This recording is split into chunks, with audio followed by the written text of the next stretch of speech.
And now, here in Minneapolis, Minnesota, our own presidential candidate, running with the Green Party of the USA, Jill Stein.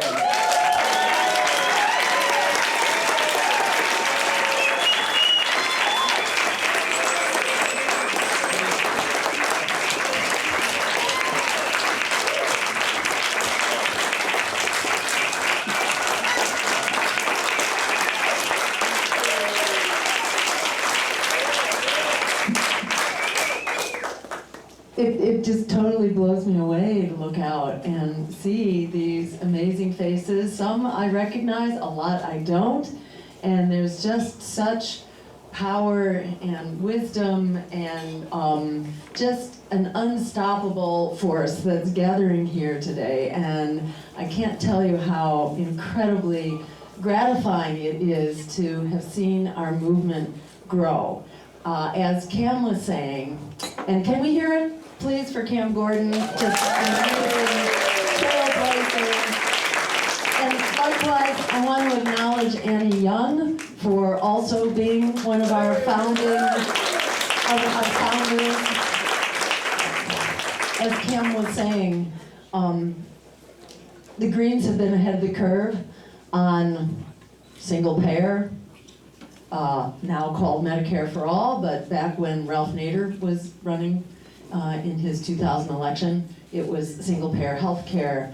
Whether it is free public higher education, which was introduced by our campaign in 2012, abolishing student debt, which we were ridiculed for by John Oliver, you remember that, in 2012, reparations, cutting the military budget by at least 50 to 75%.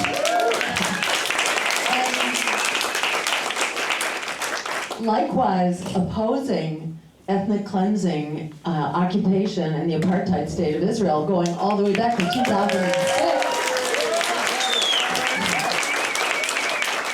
So we have been ahead of the curve on just about everything. And right now, I don't know about you, but I am so blown away to see the interviews that we're doing, and some of these are attack interviews, like the Breakfast Club. Did anybody see Breakfast Club?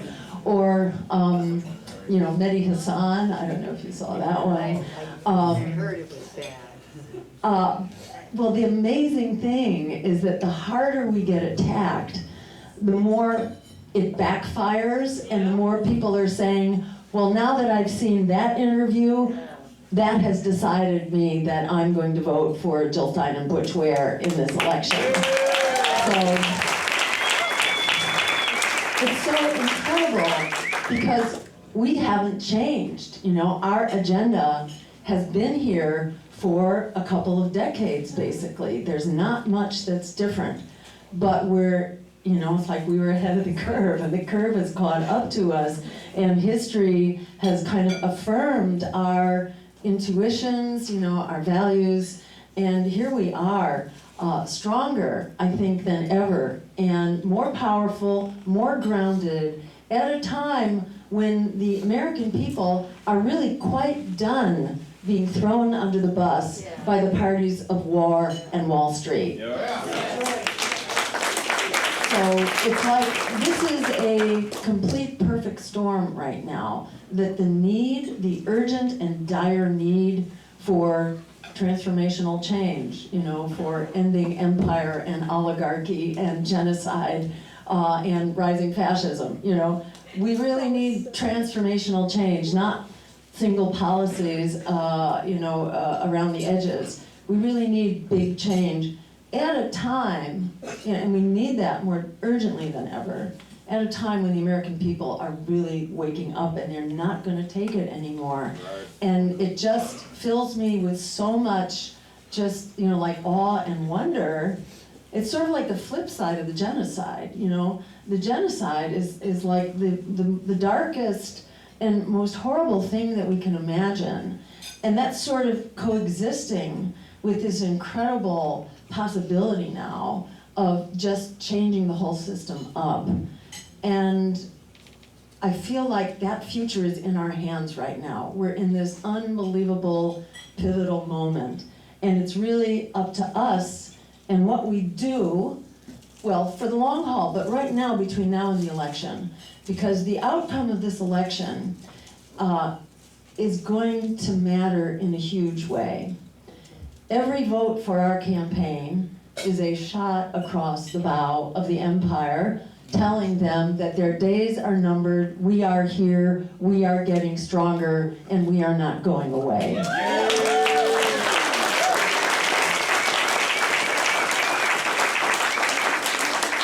So I'm sure you feel like I do, that anyone who votes for a candidate supporting genocide now is affirming genocide, they are endorsing genocide, and they are enabling it. No one should be talked into compromising their humanity, making a deal with the devil, essentially here, to say that it's okay to commit this genocide that we are witnessing with greater horror every day.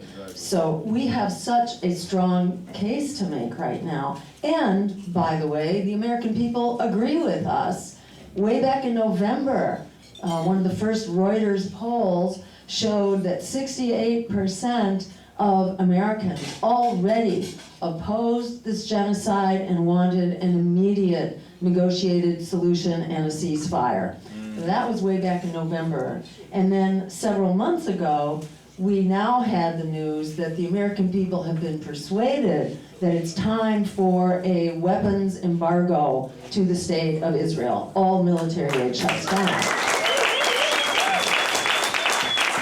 Who would have thought, who would have thought that we would see that coming so quickly? And that is and I say quickly because, for those who grew up in the Vietnam War, it took years and years of opposition before there was even the least little bit of daylight in that darkness. It took years and years, and the draft, and so many, people being slaughtered in Southeast Asia, millions, as well as, our brothers, sisters, aunts, uncles, fathers, sons, daughters, actually not daughters at the time, it was just the sons and the fathers, but they were actually being drafted, and still it took us years to build opposition to the war in Vietnam. And the same thing, after 9/11,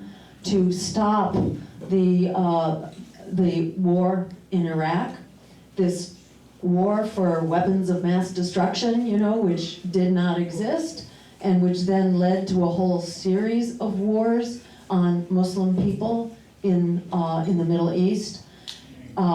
Even with that, it took us years to build opposition to the war in Iraq. So what you have accomplished by standing up now, and I give special, props here to the students standing up in our colleges and our universities. Can we give a big thank you?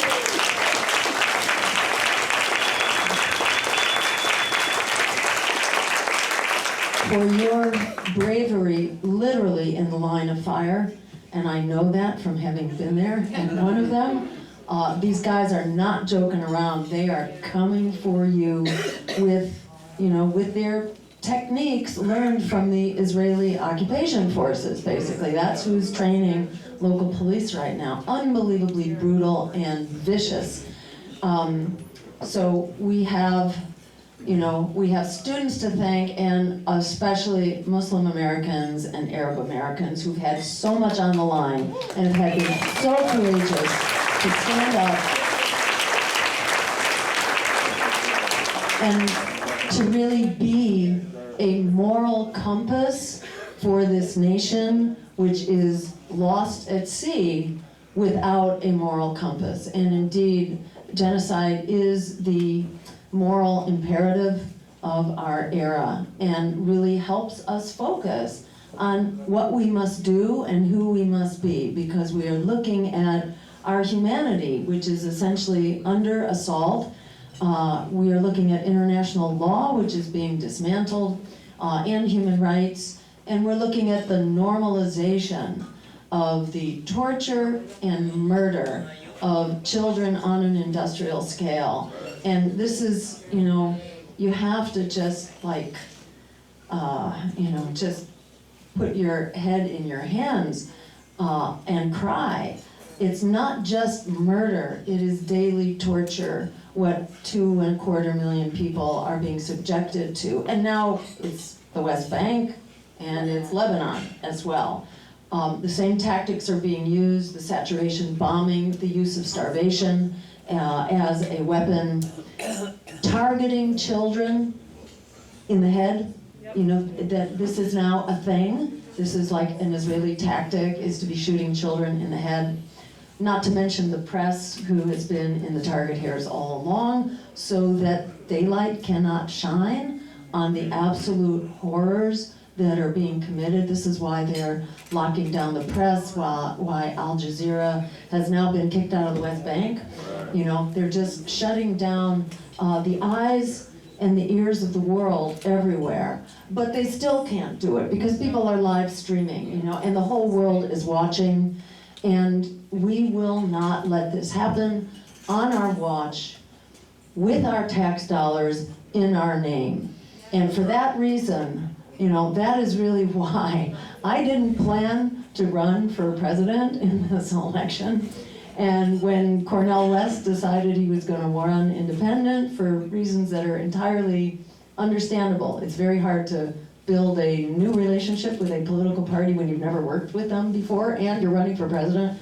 It's very stressful. So, you know, it was kind of a leap of faith on many counts. So it wasn't all that surprising. But we didn't have very much time when Dr. West, whose voice is magnificent and wonderful and powerful, and I want to give him a big thank you for being the moral visionary he's always been on this. But when he decided to go independent, which we had absolutely no warning about, suddenly we heard it was Sunday, and on Monday he was going to announce that he was going to run independent, and we only had a short time before we had to be registered in California and have our paperwork done, or we were going to lose ballot status in California. And the whole thing with the Greens is that we have learned how to play this game. We've been doing it long enough that we know how to challenge power. And if we weren't going to be in this race, there would be no challenge to empire. There would be no option for stopping genocide on the ballot across the country. We were going to be it. Otherwise, there would be wonderful voices in the race, but not on the ballot to the degree where they could really be a credible challenge to empire. So we kind of knew it was going to be up to us. And both Ajamu Baraka and myself were getting heavily lobbied to step up because we didn't have long. We had to pull together a team, and we needed to, you know, hit the ground running very, very quickly. Thank you. Thank you.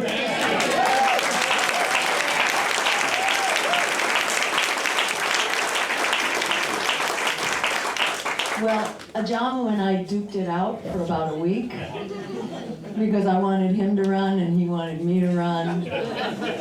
And for just kind of incidental reasons, it turned out that he wasn't going to be able to do it because of where he was living at the time, and he spends a lot of time in Colombia these days, so it just wasn't going to work, so I had to step up if we were going to fight genocide. And to me, it was just like unconscionable to think that we would not have an opponent to genocide in this race on the ballot across the country. We had to do that.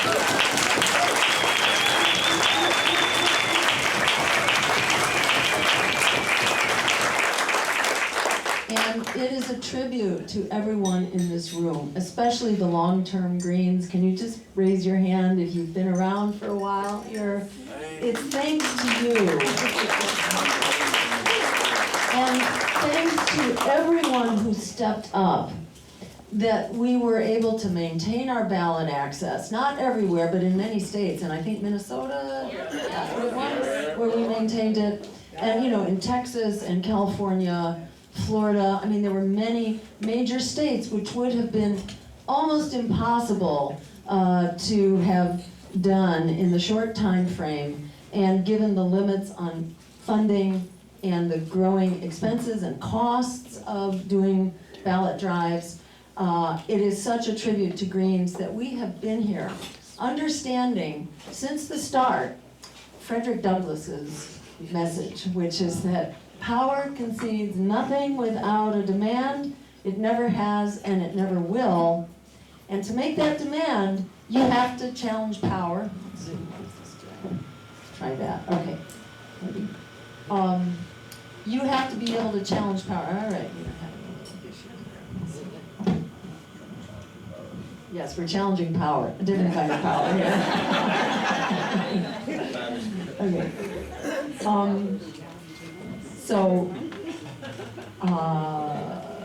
So Frederick Douglass's words that, power concedes nothing without a demand, it never has, it never will. And Greens have understood since we became a political party, and many of us had our roots in social movements. I know for myself that was really true. I didn't trust any political party after growing up in the war in Vietnam. We knew how corrupt they were. We didn't want to have anything to do with them. But then after doing the social movements for decades and seeing how we all get shut down and we all get manipulated and blocked at the pass, you can't do social movements unless you're also challenging power. And like Cam was saying, you've got kind of these polarities. You want social movements and you need to run elections. And the reality is you've got to do both. You can't just do one without the other. You have to do both. So as Greens, we really understood that we have to challenge power. So we have learned how to play the ballot access game, which is quite a, it is a booby trap. It's a gigantic sand trap, and the rules are different in every state. There are 50 states, and their rules are changing all the time. And, on top of that, the Democrats announced early in the election that they had hired an army of lawyers in order to throw us off the ballot, in order to prevent us from challenging power. Very boo, shame, boo. And we fought our way through that, and again, a tribute to everyone who has supported this fight, that we have come out now on the other end. We still have a couple cases that we're fighting, but we are on the ballot for about 95% of voters across the country.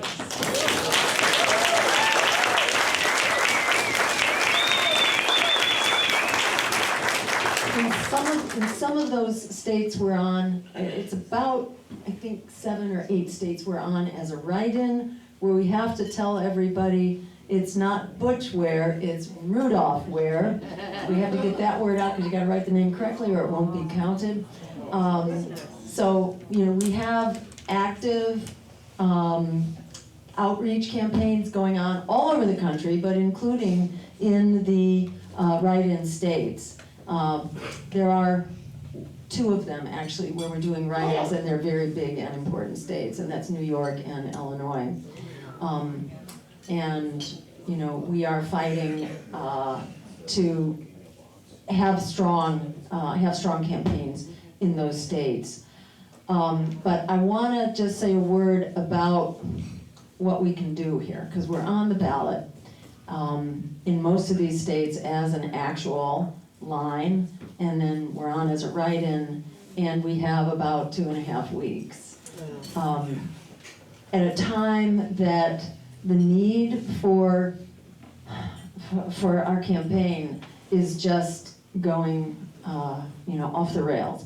We need to stop the genocide, but now it's not only stopping the genocide, we also have to stop World War III, which is just around the corner right now. And by the way, if people aren't motivated by that, it helps to remind people the draft is back, which a lot of people don't know, but the draft has been re-established, and people are already being entered. You don't have to go to the draft board anymore. You are automatically registered for the draft. And the only thing that has to happen for people to start being called up is for the president to declare a state of emergency. He's already said he's sending boots on the ground to Israel to defend Israel's right to have a genocide. And we've already heard that Israel is going to attack the nuclear power plants in Iran and other aspects of Iran. And we've already heard that Russia has said, don't you dare. Russia and Iran are in a military alliance. So this has the makings of not only World War III, but nuclear World War III. So we try to remind everybody that we all are in the target here, whether you're looking at the draft, whether you're looking at our military budget, which is spending down half of our congressional dollars. Why do we have a state of emergency, an all-out state of crisis for health care, where if you get cancer in this country, the odds are about 40% that you will have spent down your life savings within 2 years. Damn. Very damn. Yeah, this is our healthcare system. 8 million people spent themselves into poverty just trying to pay the cost of their healthcare. We got a healthcare crisis in the richest country in the world in all time, where we're spending twice as much per capita on healthcare as the next biggest spender, yet we have far worse health outcomes and health statistics. We have a system where corporate America is making us sick. It's not only that we don't have the health care we need, but also we are, breathing polluted air. We are using polluted and dangerous consumer products. We've got lead and PFAS and PCBs and pesticides and you name it in our food supply because our regulatory institutions are bought and paid for like the rest of our government. So if you have a corrupt system, it will come back to bite all of us. So we've got a healthcare crisis. How about that housing crisis? Anybody know what that's about? It's half of all Americans right now are actually severely economically stressed just trying to pay their rent, paying 30 to 50% of your income just to keep a roof over your head, which doesn't leave a lot of money to put food on the table and pay your student loans and your car insurance and your healthcare needs and all that. We have an all-out healthcare and housing crisis. We could implement rent control right now across the country and stabilize rents and stop people from being evicted willy-nilly because your landlord wants to remodel and raise the rent. We can have a tenant bill of rights right now to prevent those unjustified evictions. We could have a moratorium on this buyout of housing by the private equity corporations, which are buying up our housing and driving up the price. Stop that in the blink of an eye. And we can also implement a vacancy tax so that if they are buying up all this housing and hoarding it in order to drive the price up, they're paying a huge tax right there that basically makes it impossible for them to continue doing it. So there are plenty of solutions. The problem is not the lack of solutions. The problem, as we all know it, is that we are being governed, so to speak. We're being manipulated. We're being ruled by politicians who are bought and paid for and who are delivering to their corporate donors. So we're also talking about global solutions that address that issue too. We can pass public financing of our political campaigns and ensure that politicians running for office, candidates, do not have to make deals with the devil in order to run. We can do that. We did that in my home state in Massachusetts. We passed clean elections, which provided public funding to qualified candidates. And you know what happened after we passed it? Our progressive Democratic legislature repealed it on a voice vote. which for me was the last straw and convinced me that the Democratic Party was beyond redemption. It was then and it is right now.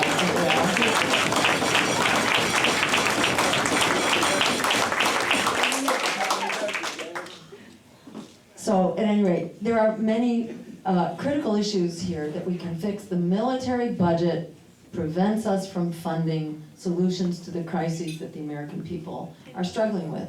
The American people, even before this horrific genocide, the American people wanted to cut the military budget. And that's even despite the fact that it doesn't get discussed at all. People don't know how much they're paying. Very few people know that this is half of our congressional dollars are being squandered on the endless war machine.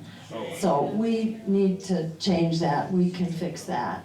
And furthermore, the average household, and this comes from Jeffrey Sachs, the amazing economist who's an advisor to our campaign, and would be our Secretary of State if we...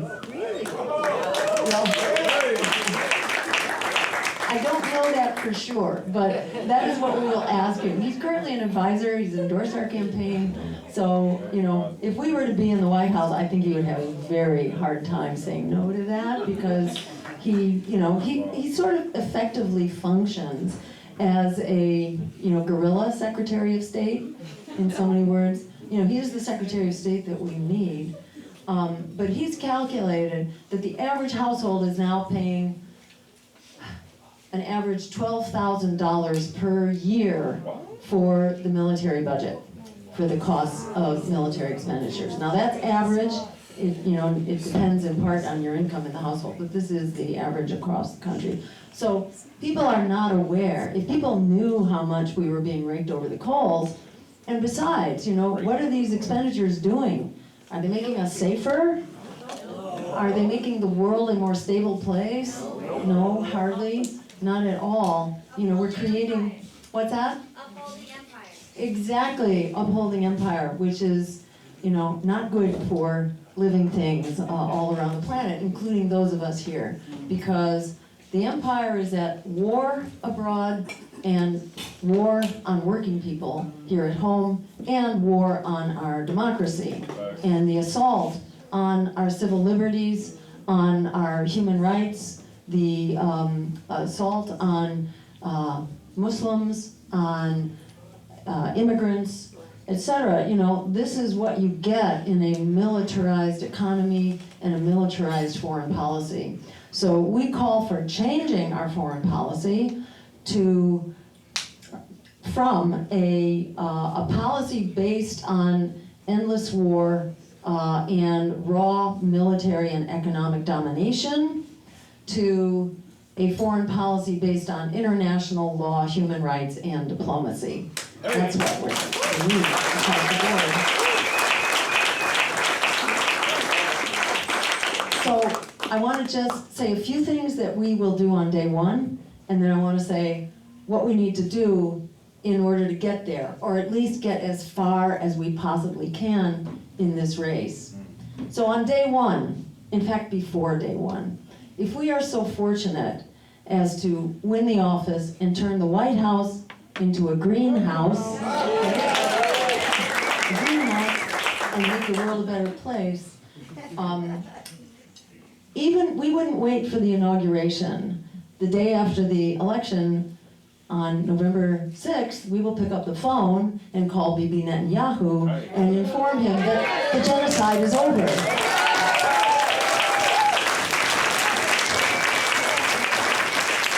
Why in God's name they are not doing that now, it's just, I think we know why.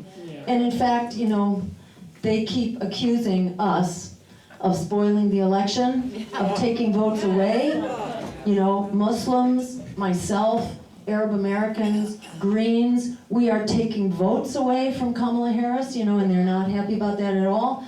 So when I'm asked that by the press, which is every time I talk to the press, what I say is, well, it's up to them. Unfortunately, they care more about continuing to massacre children than they do about winning this election.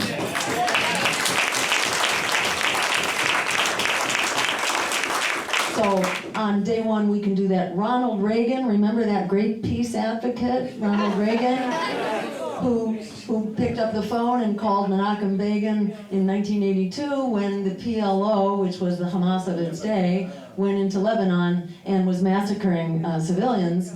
It only took a couple thousand to reach Ronald Reagan's, limit, and he then called and said, it's over. You've got to stop the bombing and the missile strikes and bring your troops home. And within 24 hours, it was done.